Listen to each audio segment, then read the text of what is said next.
Segunda-feira começou com a triste notícia da morte do Tony Scott. Tony Scott, que dirigiu aí vários dos filmes de ação dos anos 90 e 2000. E 80 também. 80 também, né? Aliás, é bizarro ver o início da carreira do Tony Scott. O cara começou fazendo Fome de Viver, cara. Fome de Viver é um filme que não tem nada a ver com a cinematografia do Tony Scott. Não mesmo. Filme super assombroso ali, um negócio sobrenatural, assombroso, um clima diferente. Toca Bauhaus na abertura do negócio.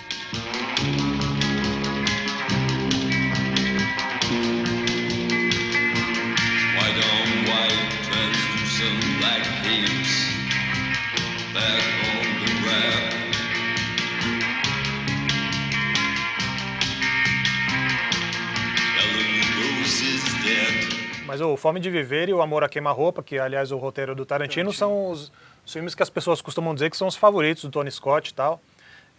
Eu gosto de vários filmes dele, gosto muito do Maré Vermelha, acho um dos melhores filmes de submarino já feitos, assim, acho animal. Não que tenham muitos também, né? Não que tenham muitos e tal, mas tem bastante filme tem de alguns submarino, bem legais, assim. E aí foi o primeiro filme que ele fez com o Denzel, e vários filmes que ele fez com o Denzel são muito legais. 5 filmes, né? 5 filmes. Ele era um cara que trabalhava muito essa questão das parcerias. O cara trabalhava com as mesmas pessoas. O Denzel Washington foi o cara com quem ele mais trabalhou 5 vezes. Depois foi o Christopher Walken e o... Quem veio depois? Val Kilmer. Val Kilmer. Jack Black eu sei que ele trabalhou 3 vezes, cara. O Jack Black? Jack Black. Jack Black em começo de carreira. Nossa, que absurdo. E foi o Christopher Walken e o... E logo depois o Gene Hackman e todos os outros. Gente com quem ele fez 3 filmes é uma porrada. Uma galera ele trabalhou em 3 filmes. Mas o Denzel Washington foi o cara, era o ator fetiche do... Mas assim, né, agora, de uns tempos pra cá, assim, começou no Maré Vermelha, inclusive. Começou no Maré Vermelha e os filmes que ele fez com o Denzel, o Chamas da Vingança, a gente estava falando sobre ele, eu nem lembro do que eu falei na época do lançamento, eu nem lembrava de ter visto esse filme, na verdade. Você que fez? A crítica é sua. A crítica é sua, mas eu lembro do Hessel, muito nervoso. Eu fiquei confuso agora, eu achei que eu era o Marcelo Hessel. O pior é que... Você não é o Marcelo Hessel. Eu não consigo falar Chamas da Vingança. Chamas da Vingança. Chamas da Vingança. Porque a gente zoou muito, a gente passou anos falando Chamas da Vingança. É verdade. E aí eu não consigo, vai meio que automático. Mas tudo bem. Mas aí depois ele fez com o Denzel 3 filmes que eu gosto pra caramba, assim. O Sequestro do Metrô é bem legal. O Incontrolável, que é espetacular, e ele fez mais um, que é o Déjà Vu, que tem gente que acha um dos melhores filmes dos anos 2000, assim, e tem gente que bota o Tony Scott lá embaixo, fala que não, porque é um cara que não tem... Era o Scott menor. Ele era o Scott menor e tal. Porque é irmão do Ridley Scott. É irmão do Ridley Scott. Agora, tem gente que já bota o Tony acima do Ridley Scott, fala, é um dos poucos caras que conhecia de ação no cinema americano, ele mudou um monte de coisa, design de som para tiros, para cena de ação, ele inventou assim e Hollywood passou a usar depois dele. You say goodbye to him? Answer my question. Did you say goodbye to him?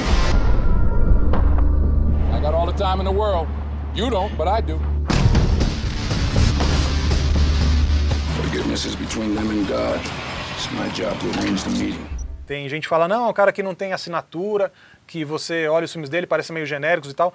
Ele é o cara que definiu coisas ali que as outras pessoas passaram a usar. Desde Top Gun, né? Desde Top Gun, exato. O grande filme do Tom Cruise. Ele inventou o Tom Cruise, por exemplo.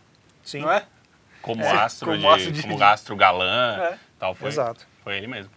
Foi o primeiro blockbuster do Tom Cruise, que fez mais de 100 milhões de dólares. Depois disso, eles voltaram a trabalhar juntos no Days of Thunder, né? Que foi o filme que juntou Tom Cruise com Nicole Kidman, né? Dizem, tem muita gente que adora o Days of Thunder, que é um Top Gun com 4 rodas, né? Que, como filme de NASCAR, como filme de automobilismo, é um dos melhores já feitos. Não, as cenas de ação do Dias do Trovão são espetaculares. O filme foi meio um fracasso, assim, de bilheteria, por isso que muita gente não presta atenção e tal.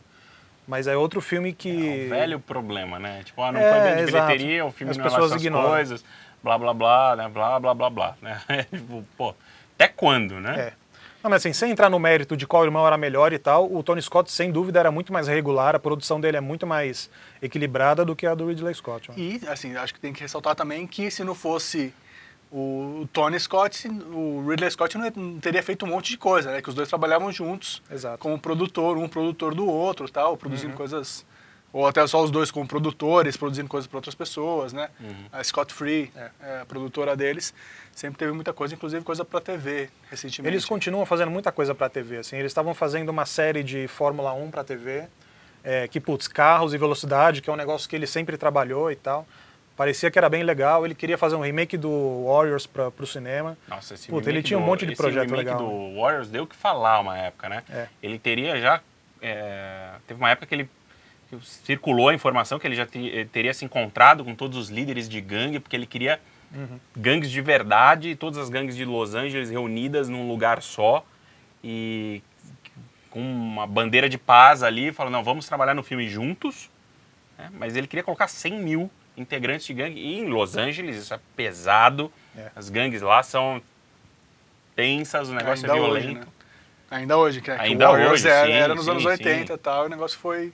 Aliás, tinha gente falando que uma das versões do roteiro desse Warriors dele, inclusive tem uma cena que passa pela ponte de onde ele se jogou.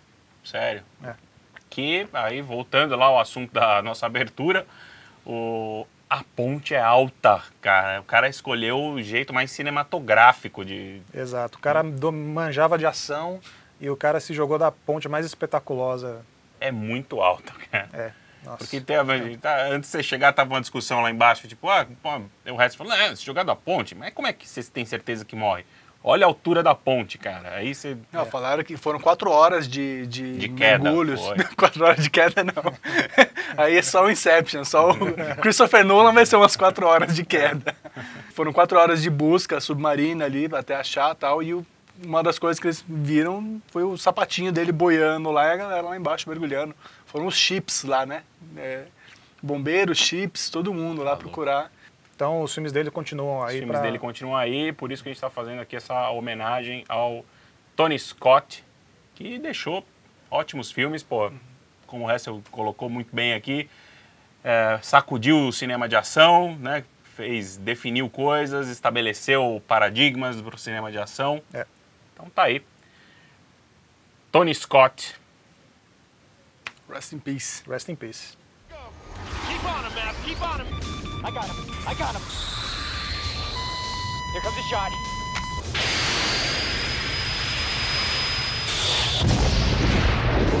Blackstreet!